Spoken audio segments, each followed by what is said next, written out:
네, 인사 나누도록 하겠습니다. 안녕하세요. 예, 지난 시간까지 하나님의 계획, 교회에 대해서 이렇게 쭉 진행을 했었고, 오늘 이제 교회 그리고 성도라는 부분들을 이제 함께 교제하고자 합니다. 2022년부터 이제 그 세 개로 나누어서 이렇게 쭉 가고 있는데요. 주님께서 우리에게 주시는 교훈을 각자의 성도님 삶 가운데 또 받기를 바라는 마음이 있습니다. 그래서 중요한 건 올바른 관계, 하나님과 나와의 관계가 굉장히 중요하다. 이 부분이 먼저 사실 해결되어져야 또 그것이 올바로 서야 그것을 실천하는 신앙생활, 그리고 그것을 바로 세우면서 역할이 우리에게 있는 교회 안에서의 삶이 사실 더 즐겁고 또 행복한 신앙생활이 이루어질 것으로 보여집니다. 그렇기 때문에 개인의 신앙생활 가운데 기도하는 삶, 말씀을 보는 삶, 그리고 찬양하는 삶이 드려져야 한다라는 것 계속 말씀을 드렸고, 데살로니가 교회를 통해서 우리에게 주시는 이제 교훈들로 주님을 본받는 교회의 모습들, 그리고 재림을 고대하는 교회의 모습들, 굳게 서는 교회의 모습들, 또 하나님을 기쁘시게 할 수 있는 여러 가지 이제 교회의 모습들을 이렇게 쭉 전하면서 하나님과 나에 대한 부분들, 또 하나님의 계획인 교회에 대한 부분들을 쭉 전달했습니다. 그러면서 이번에 이제 교회 그리고 이제 성도라고 한 건 교회 안에 결국에 이제 구성되어져 있는 이 요소가 결국에 이제 성도님들이 모여서 교회를 이루고 있기 때문에 우리 성도님들 간에 아니면 성도님들의 삶이 결국엔 교회로서의 어떤 대변되는 모습들을 볼 수 있게 됩니다.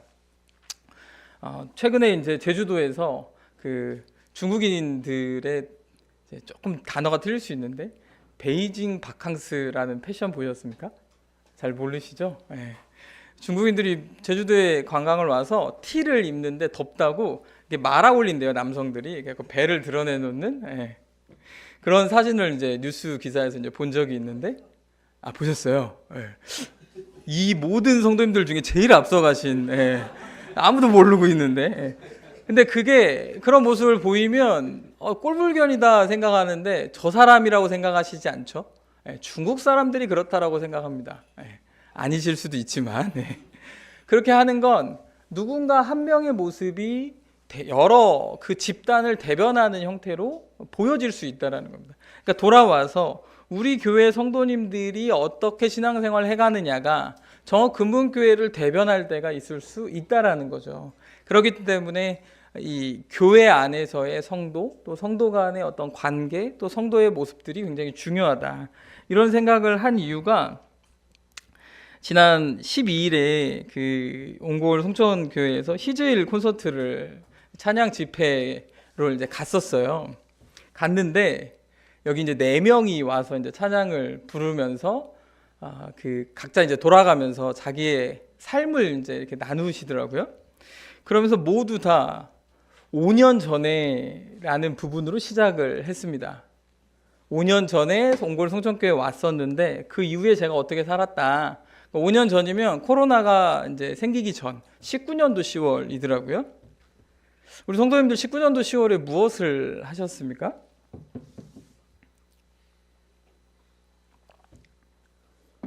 제가 이제 그런 얘기를 듣고 제 차에 타고 오는 이제 성도들에게 5년 전에 무엇을 했냐, 이 콘서트 이 찬양 집회에 같이 함께 했냐, 이런 걸 이제 질문하면서 5년 전에 나는 무엇을 했을까, 그런 생각을 쭉 해봅니다.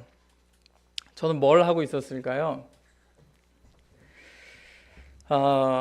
제가 이 찬양 콘서트에 차량 운행만 해주고 들어가질 못했어요. 5년 전에. 그러니까 제가 사실 그 자리에 없었거든요. 근데 그걸 기억하는 성도 우리 청년들은 없었죠.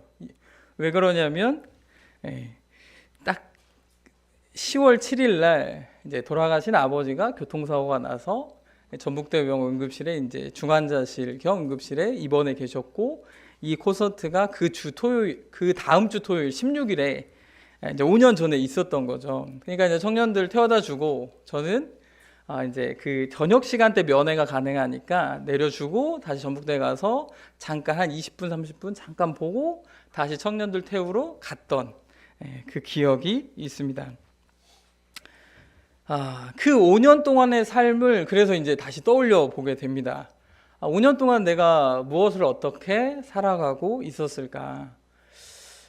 그리고 이제 그 다음 해 5월에 이제 그 주님의 부르심에 따라서 이제 천국에 아버님께서 가셨고, 그 과정을 쭉 겪으면서 들었던 생각은 그 당시에 이제 저도 이제 메모하는 습관이 있어가지고 그 당시에 썼던 제 어떤 감정이나 막 이런 것들을 이렇게 쭉 써놨거든요. 이제 그러면서도 이 교회 안에서 내가 여러 가지 일들을 겪는 가운데서 내 주변에 항상 지키고 계셨던 하나님, 그리고 그 하나님의 역사하심과 인도하심을 받아 함께하신 성도님들이 저의 어떠한 일 가운데에서 또 사건 가운데에서 어떤 모습 가운데에서 함께하고 계셨구나에 대한 부분을 다시금 생각하게 됩니다. 왜냐하면 2월에 코로나가 터지고 그 5월 달로 가는 그 과정에서 정말 걱정을 되게 많이 이제 하게 됐었거든요. 이거 어떻게 해야 되나, 이런 여러 가지 부분들이 이제 있었는데, 중요한 건 성도님들이 함께함으로 말미암아 성도님들과 함께 교회를 구성하고 그 가운데 교회로서의 모습들을 지속적으로 보이고 있다라는 겁니다. 나아가서는 성도님들이 어떤 신앙생활을 해 나가느냐가 결국엔 우리 교회를 대변할 수밖에 없고, 또 옆에 있는 성도님들의 삶 가운데 영향을 주며 나아가서는 누군가에게 힘이 되어지기도 하고 누군가에게는 어려움이 되어지기도 할 수 있는 존재가 바로 성도라고 볼 수 있습니다. 그래서 성도와 성도 간의 그 관계도 굉장히 중요하다라는 겁니다. 그래서 이 순차적으로 말씀을 드리고 있는데, 하나님과의 나와의 관계가 가까워지는 것이 가장 중요합니다. 이게 일단 바로 서면 사실은 많은 부분 해결되는 과정을 볼 수 있게 됩니다. 그런데 모든 성도님들이 하나님과의 관계에서 가까이 가야 함에도 불구하고 어떠한 이유로 말미암아 멀어지는 삶을 살아가신 성도님이 계실 수 있다는 거예요. 그럴 땐 옆에 계신 성도가 더 가까이 감으로 말미암아 하나님 앞으로 인도될 수 있도록 돕는 역할이 우리에게는 굉장히 필요할 수밖에 없다라는 거죠. 그게 바로 무엇이냐면 두 번째 주제로 말씀드렸던 그 모습이 바로 교회다라는 겁니다.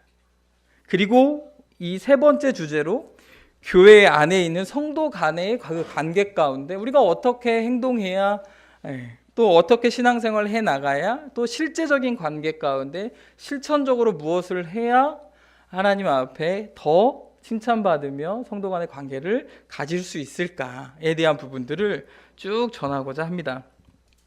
그러면서 데살로니가 4장 1절 말씀을 함께 먼저 읽고 주님께 주시는 교훈을 같이 받고자 하는데요. 그러므로 여기 되어져 있죠. 데살로니가전서 4장 1절 말씀 같이 한번 읽어보겠습니다. 그러므로입니다. 시작.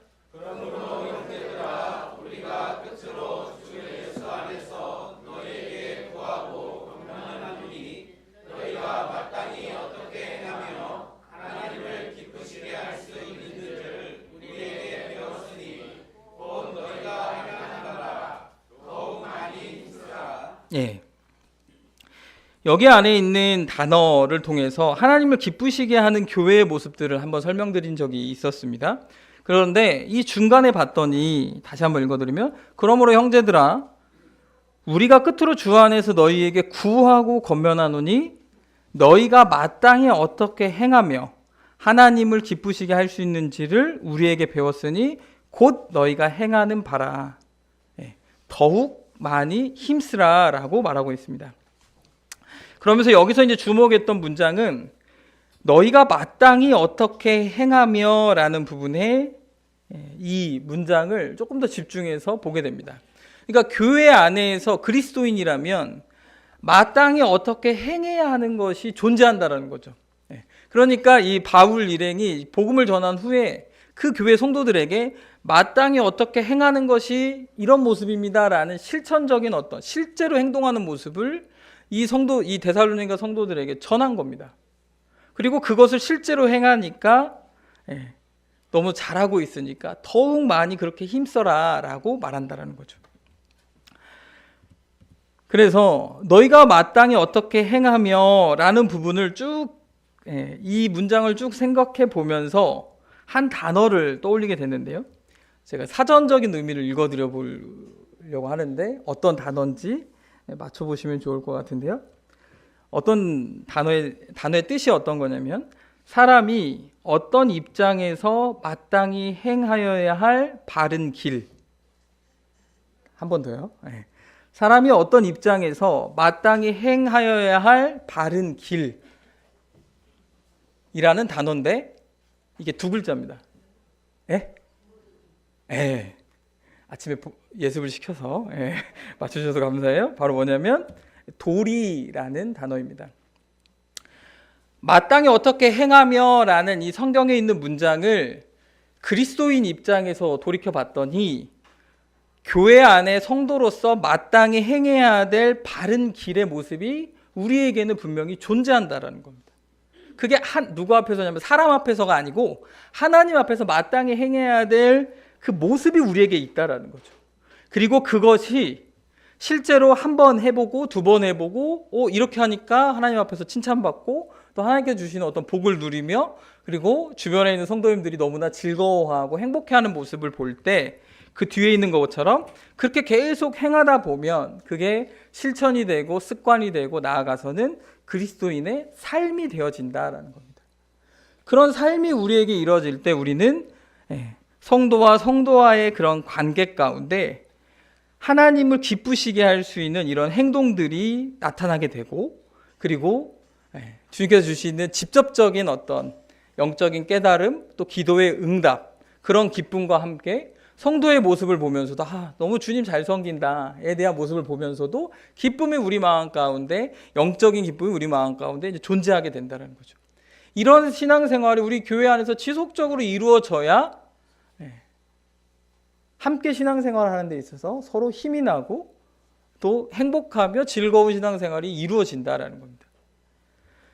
오늘 특송을 이렇게 쭉 드리면서 그 모습을 볼 때 마음에 슬픔이 있으신 분 계세요? 가사를 보면서 슬픔이 있으실 수 있어요. 맞아 내가 그렇게 살지 못해서 이러실 수는 있지만 청년들의 모습을 주님 앞에 찬양 드리는 모습을 보면 기쁨이 우리 마음 가운데 찾아올 수밖에 없다라는 겁니다. 이게 마땅히 하나님 앞에서 찬양 드리는 성도의 모습을 보면서 우리가 느끼는 기쁨의 모습이다라는 거죠. 이게 청년들에게 국한될 것이 아니고 여기 있는 모든 성도님들의 삶 가운데 우리 성도님의 삶을 함께 교제하고 면밀히 들여다보다 볼수록 그런 기쁨들이 나타나야 한다라는 겁니다. 그런 신앙생활 우리 교회 가운데 넘쳐나면 우리 교회가 얼마나 즐거운 교회로서의 모습이 이루어질까에 대한 생각들을 해보게 됩니다. 그래서 앞에 있는 부분들을 조금 정리해서 말씀드리면 도리를 다하는 성도로서의 모습이 나타나야 된다라는 거죠. 이와 관련된 잠언 말씀을 봤더니 제가 읽어드릴게요. 마땅히 행할 길을 아이에게 가르치라. 그리하면 늙어서도 그 길에서 떠나지 아니하리니 라는 말씀이 있습니다. 주님 안에서 결혼한 이후에 자녀가 출생이 됩니다. 출생이 된 후에 이 아이가 주님을 떠나지 않고 올바른 신앙인으로서의 삶을 살기를 모든 성도님들이 아마 바라실 겁니다. 손주가 태어났습니다. 손주에게 바라는 것도 아마 마찬가지일 거라는 겁니다. 왜 그러실까요? 이 길을 살아보니까 주님께서 나에게 주시는 이 복이 너무나 크고 그 은혜가 값지구나에 대한 것을 깨달으면 깨달을수록 나하고 가까운 사람이 그런 삶을 살기를 너무나 바라는 거죠. 그래서 여기에 나온 것과 같이 마땅히 행할 길을 가르치라라고 되어져 있습니다. 그래야 나이가 들어서도 영적으로 성장해서도 그 길을 떠나지 않는다라는 겁니다.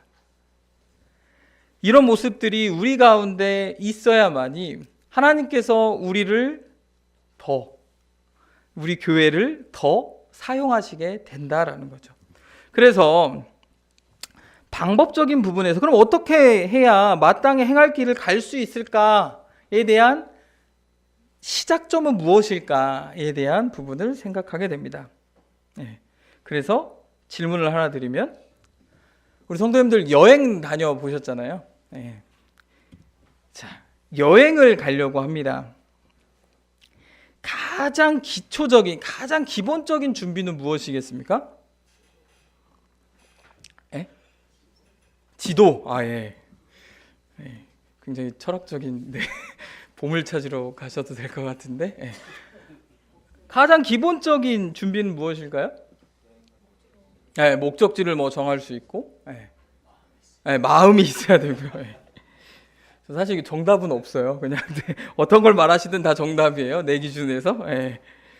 너무 심오한 걸 말씀하시면 제가 뭔가 대꾸해드릴 게 별로 없을 수 있는데, 여행을 가려면 시간도 있어야 되고요. 여행을 가려면 가장 기초적인 준비가 필요하다는 말씀을 드리고 싶은 겁니다. 그러니까 무언가를 하려면 가장 기본적인 게 잘 되어져 있지 않으면 시작하기가 어렵다라는 겁니다. 맞죠? 기초적인 거 없이 생각만 하는 건 이걸 상상이나 나아가서는 망상이나 환상이나 이렇게 표현하잖아요. 근데 기초적인 준비가 하나하나 이루어지면 그건 실현 가능한 계획이고 실현 가능한 꿈이 될 수 있다라고 우리가 표현합니다. 마찬가지로 도리를 다하는 성도로서 어떻게 행하는 것이 올바른가에 대한 부분에서 가장 기초적인 것이 우리 가운데 있어야 됩니다. 각자에게 있어야 됩니다. 그러면 하나님 앞에서 가장 기초적인 게 무엇일까라고 이제 쭉 떠올려 봤어요.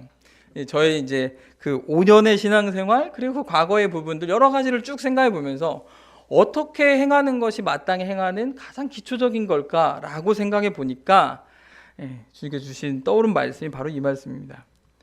다니엘서 1장 8절에서 9절 말씀인데요. 같이 한번 읽어보겠습니다. 다니엘은 이 부분인데요.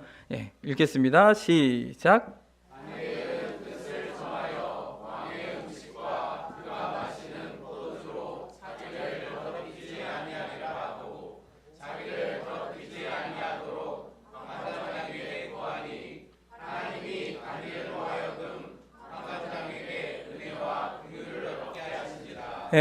가장 기초적인 게 무엇일까라고 봤더니 주님 안에서 여기 다니엘이 어떻게 했습니까? 뜻 없이 아무 뜻 없이 저 왕이 주는 포도주와 또 이 고기와 음식을 먹지 않을 거예요 라고 말한 게 아니었다라는 겁니다. 그리고 망상을 꿈꾸지 않았다라는 거예요. 우리가 식민 통치에서 벗어나려면 내가 이렇게 해야지 이런 상상을 먼저 한 게 아니었다라는 겁니다. 하나님 앞에서 다니엘은 뭘 정했다고요? 뜻을 정했다라는 겁니다. 뜻을. 근데 그 뜻이 무엇이었습니까? 엄청 나중에 있을 다니엘의 미래의 모습이 아니었고 단지 지금 내가 하나님 앞에 할 수 있는 그 뜻을 정했다라는 겁니다. 그게 무엇이었어요? 본문에 봤더니 하나님 앞에서 자기를 어떻게 한다고요? 내가 더럽히지 않아야겠다라는 뜻을 명확하게 정했다라는 겁니다. 그럴 때 하나님께서 어떻게 하셨습니까? 다니엘에게 직접적으로 은혜를 내렸느니라가 아니고 어떻게 되어 있습니까? 본문에? 여기 본문에 자세히 보시면 하나님이 다니엘로 하여금 누구에게요? 거기 신하에게 은혜와 긍휼을 얻게 해주셨다라는 겁니다. 아니 이 정도 다니엘의 뜻을 구하면 주님께서 나에게 직접적인 지혜를 주시고 직접적인 부를 주셔야 되는데 우리 그렇게 기도하잖아요. 하나님 이거 합격시켜 주십시오. 하나님께서 이렇게 기도하잖아요. 그게 아니고 여기 본문에 봤더니 뜻을 정하니까 하나님께서 주변의 여러 가지 부분들을 통해서 그 뜻을 이룰 수 있도록 도우셨다라는 거예요. 은혜와 긍휼을 베풀어 주셨다라는 거예요. 핵심은 뜻을 정했다라는 겁니다. 우리 성도님들께서 하나님 앞에 마땅히 어떻게 살아갈지에 대한 부분에 대한 뜻을 정하셔야 된다라는 거예요. 뜻을. 이 뜻이 불명확하니까 항상 우리는 5년 전보다 지금의 내 모습이 나아진 것 같지가 않다라는 거예요.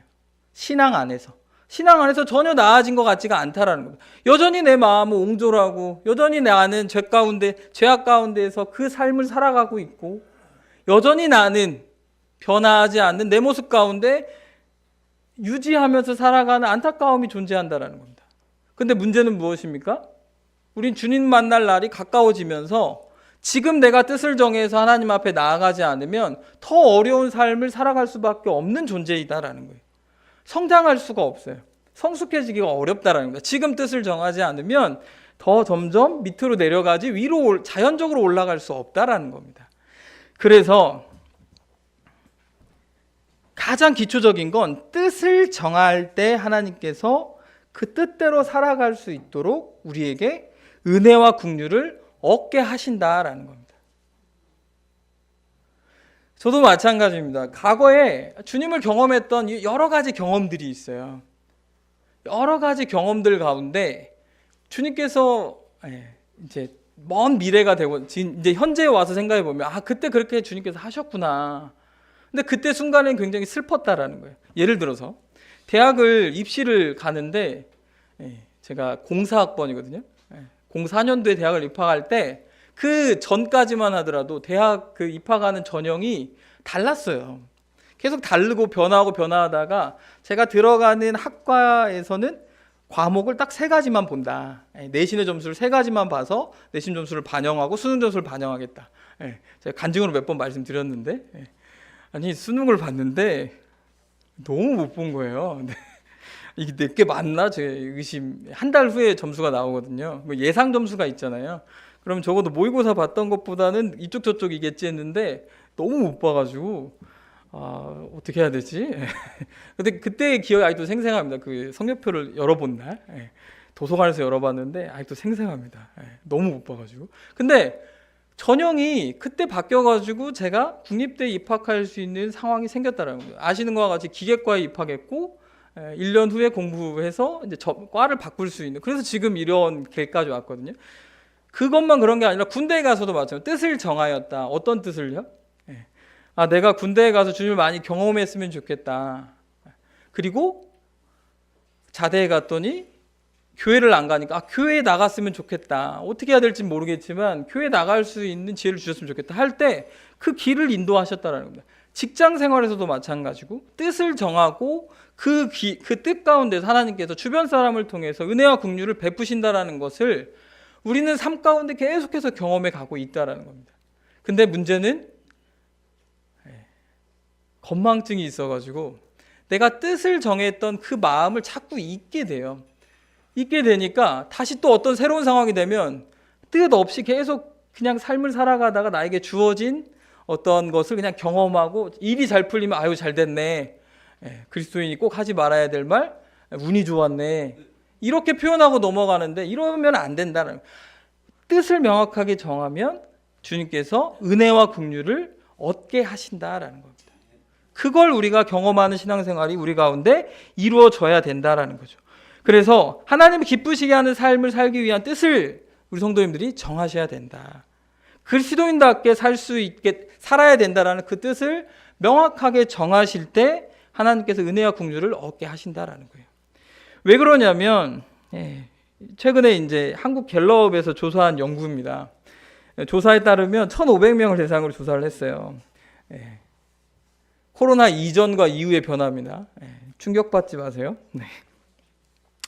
어떤 조사를 했냐면 요즘 그냥 통칭해서 얘기하는 겁니다. 종교가 우리 사회에 얼마나 도움을 준다고 생각하십니까? 라고 했는데 그중에 기독교가 코로나 이전에는 63%가 도움을 준다라고 생각하고 있었답니다. 그런데 코로나 이후에는, 그러니까 이 조사를 14년도에 똑같이 한 거예요. 14년도에. 그때는 63%였는데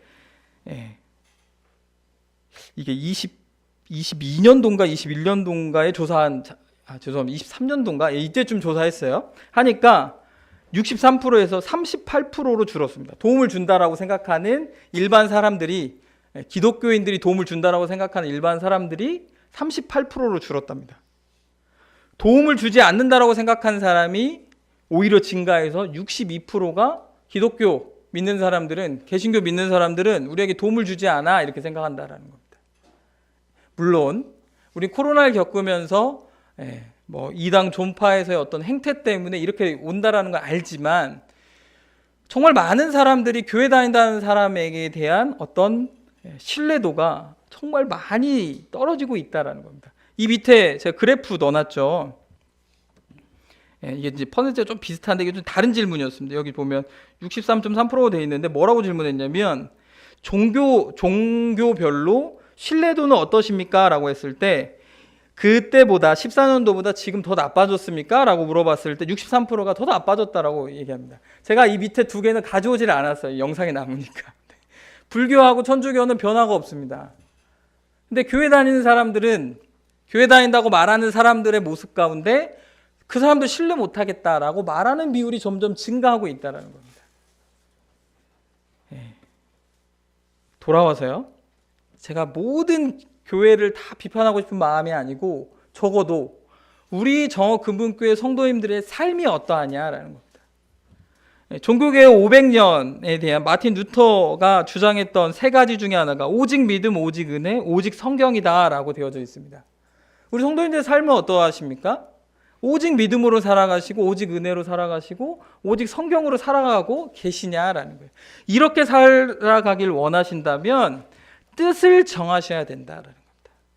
하나님을 기쁘시게 하는 삶을 내가 살겠다. 그리스도인다운 삶을 살겠다라는, 그래서 성도답게 살겠다라는 그 뜻을 분명하게 정하셔야 오직 믿음, 오직 은혜, 오직 말씀으로 살아가는 성도님들이 되실 수 있다라는 거예요. 그러면서 제가 쭉 떠올려 봤습니다. 어떤 이제 이후에 주일 말씀 때마다 좀 더 풀어서 말씀드리겠지만 우리가 그리스도인답지 못한 게 뭘까에 대한 부분을 고민하면서 몇 가지 가져왔는데요. 첫 번째, 이 질문에 대해서 한번 생각해 보세요. 혹시 사랑받지 못할 그리스도인이 있을까요? 없죠. 근데 문제는 사랑하지 않는 그리스도인이 있다라는 겁니다. 좀 멀리 얘기해서 죄송하지만 우리 교회 안에 있는 성도님들 중에 누군가가 저 성도는 난 사랑 못해 이렇게 생각하신다면 사랑받지 못할 그리스도인은 없다라고 대답하시면서 나는 사랑하지 않는 그리스도인으로서 살아간다라는 겁니다. 이건 하나님 앞에 그리스도인답지 못한 거겠죠. 두 번째요. 기도에 응답받지 못할 그리스도인들이 있겠습니까? 없잖아요. 너무 어렵게 생각하지 마세요. 빨간색은 답을 다 정해온 거고 파란색은 그 다음 답이니까. 근데 기도에 응답받지 못할 그리스도인은 없는데 기도하지 않는 그리스도인은 있다라는 겁니다. 그리스도인답지 못한 삶이 우리 가운데 존재한다라는 거예요. 그리고요. 섬김받지 못할 우리 성도님들이 그리스도인이 계십니까? 없잖아요. 다 섬김 받아야 마땅하고 섬김 받으려고 하고 또 받아야 하는 것이 얼마나 아름답습니까? 그런데 섬기지 않는 그리스도인은 존재한다는 겁니다. 이게 굉장히 지금 모순적인 형태로 가고 있어요. 용서받지 못할 그리스도인이 있습니까? 용서받지 못할 그리스도인이 있어요. 우리가 하나님 앞에 없잖아요. 그런데 용서하지 않는 그리스도인이 있다라는 겁니다. 우리의 모습 가운데 있다. 내 모습 가운데 있는 거고 우리의 모습 가운데 있는 모습일 수 있다라는 거예요. 이런 모습들이. 여기에 주어가 무엇이냐면 빨간색은 하나님 앞에서라고 우리는 생각합니다. 근데 파란색은 내가 그렇다라고 볼 수 있는 측면이라는 거예요. 이게 좀 모순적이지 않습니까? 하나님은 사랑하셔야 되고 하나님은 기도에 응답해 주시고 하나님은 용서하시는데 나는 안 할 거야 라고 사는 삶이 얼마나 모순적인 삶이냐라는 거예요. 이렇게 살아서 되겠느냐라는 생각을 갖게 되는 거죠. 그러면서 우리 성도님들 자산이 무엇이 있습니까? 우리 성도님들의 자산 무엇이 있으세요? 너무 어려운 걸 저한테 얘기해 주시면 시간, 맞아요. 우리의 자산입니다. 제가 뭐라고 말하기가 어려워요. 시간 얘기하시면 보통 이 정도 얘기하면 땅이요, 뭐 통장이요, 뭐 이렇게 나와야 되는데 안 나오고. 근데 최근에 생각했던 게 있어요. 우리 성도님들의 자산이 무엇일까라고 생각해 보니까 누군가에 대해서 평가하실 때 그 사람의 재산이 얼마고 뭐가 얼마고 이런 얘기도 하실 수 있지만 기본적으로 생각해 봤더니 A라는 사람에서 얘기할 때 야, 그 사람 봤더니 야, 키가 어떻고 인상이 어떻고 뭐 옷차림이 어떻고 그런 얘기 혹시 하지 않으세요? 처음부터 그 사람의 어떤 자산이라고 말할 수 있는 재산을 아는 수 있는 사람은 없습니다. 근데 이상하게 눈에 보이지는 않는데 그 사람의 인상, 그 사람의 뭐 걸음걸이, 그 사람의 어떤 말투 이게 그 사람을 깎아먹기도 하고요. 그 사람을 높이기도 합니다. 제 목소리가 좋대요. 어디 가서 사회를 봤더니 목소리가 좋다고 너무 잘한다고 할 때 눈에 보이는 게 아니잖아요, 이게. 근데 이게 저에게는 하나의 자산이 되는 거죠. 그러면서 그걸 가지고 사람들은 저에 대한 평가를 해 나가는 겁니다. 무슨 말씀을 드리고 싶냐면 주님 안에서 어떤 부를 가진 거 너무나 아름다운 일입니다. 자산이 많은 거 너무 또 토지가 있고 뭐 자산이 너무 아름다운 일이지만 더 중요한 건 그리스도인으로서 갖고 있는 인상, 얼굴 표정, 그 사람의 말투, 그 사람의 행동, 운전 스타일, 구도자 옆에 탔는데 뭐 창문 내리고 팔 걸치고 운전 스타일 여러 가지 부분이 나의 자산인 거예요, 사실. 누구 앞에서요? 하나님 앞에서 그리스도인다운 그런 모습이 나의 재산인 거고 그것을 주변 사람들한테 보여주면 보여줄수록 그 재산에 주변 사람들은 매료될 수밖에 없다라는 겁니다. 땅이 많다 그래서 친해져야지, 뭐 돈이 많다고 친해져, 이런 게 전부가 아니다라는 겁니다. 우리가 어떤 그리스도인다운 말을 사용하고 그리스도인다운 생각을 하며 그리스도인다운 삶을 살아가는지가 이 땅에서 살아가는 동안에는 굉장히 중요한 거죠. 그리고 나아가서 옆에 있는 성도님에게도 마찬가지입니다. 아까 말씀드렸죠. 제가 어려운 일을 겪을 때 함께 계신 하나님, 그 하나님을 통해서 인도하시는 우리 성도님들, 정말 많은 분들이 뭐 몇 번을 감사하다고 표현해도 끝이 나지 않을 것 같은데, 저희 우리 아버님 장례 때 많은 분들이 와주셔서 함께 위로해 주시고 또 그 마음들을 표현해 주신 건 잊을 수가 없잖아요. 크게 그리스도인다운 모습 가운데 옆에 있는 성도에게 영향을 주고 또 그런 영향을 통해서 우리 교회가 정말 교회다운 교회, 또 하나님의 쓰임을 받는 교회로서 살아갈 수 있게 된다라는 겁니다. 그래서 오늘의 신앙다짐으로 가져온 건 그리스도인으로서 살기의 그 뜻을 우리 성도님들 정해 보십시오. 어려운 길이라고 생각이 드실 수 있어요. 굉장히 힘든 길이라고 생각이 들 수 있습니다. 그런데 그런 길일수록 하나님께서 다니엘과 같이 은혜와 긍휼을 우리 성도님들 삶 가운데 더하게 되신다라는 거예요. 그리고 그게 우리 가운데 실제로 나타나면 얼마나 기쁩니까? 나는 그럴 만한 사람이 아닌데 그렇게 사용하시고 하나님의 은혜로 말미암아 기쁨이 넘치고 긍휼로 말미암아 많은 것이 나아져 갈 때 우리는 하나님을 자연스럽게 찬양하게 되고 주일날 모여서 그것을 말하고 싶고 기도하고 싶고 높여드리고 싶은 우리의 신앙의 삶이 되어질 것으로 생각을 하게 됩니다. 그래서 하나님의 말씀은 하나님의 잔소리가 아닙니다. 하나님의 진정한 말씀이라는 것. 기도는 하나님의 뜻을 순종하지 않는 죄를 예방하는 중요한 수단이기 때문에 이 또한 기억하시면서 믿음은 들음에서 성장하고 신앙은 습관으로 성숙합니다. 뜻을 정하셨으면 그리스도인답게 살아가는 것의 실천적인 부분들을 어떻게 할 것인가. 물론 저도 또 이제 주님께 기회를 주실 때 강단을 통해서 실천적인 부분을 전달해 드리겠지만 우리 성도들과 한번 교제해 보세요. 나 이런 고민이 있는데 이런 부분 어떻게 사는 게 그리스도인다운 건지 잘 모르겠다. 성숙한 그리스도인들과 교제 나눠보시면 이게 더 그리스도인답지 않겠느냐, 이렇게 아마 교제가 있을 겁니다. 그러니까 그런 부분을 통해서 성숙한 모습을, 그래서 올바른 신앙의 유산을 남기시는 우리 정읍군분교회 성도님들 되시기를 함께 기도하겠습니다. 기도하고 줄 말씀 마치겠습니다.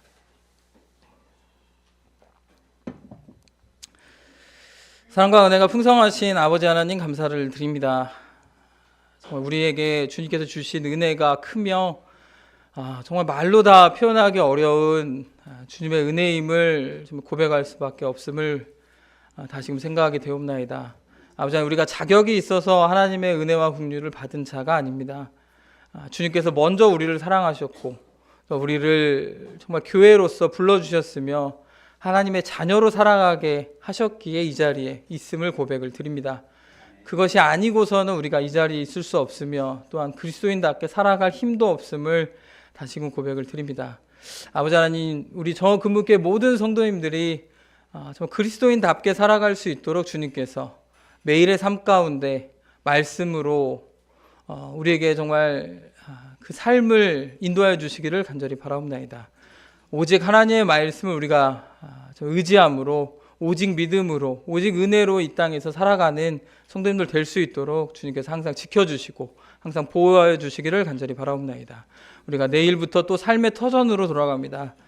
정말 그리스도인다운 모습을 드러낼 수 있도록 실패하더라도 낙심치 않고 더 나아가서 그리스도인답게 살아갈 수 있도록 주님께서 항상 우리의 삶을 붙들어 주시기를 간절히 바라옵나이다.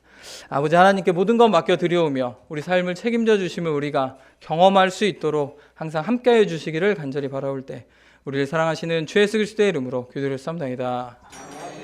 네, 감사합니다.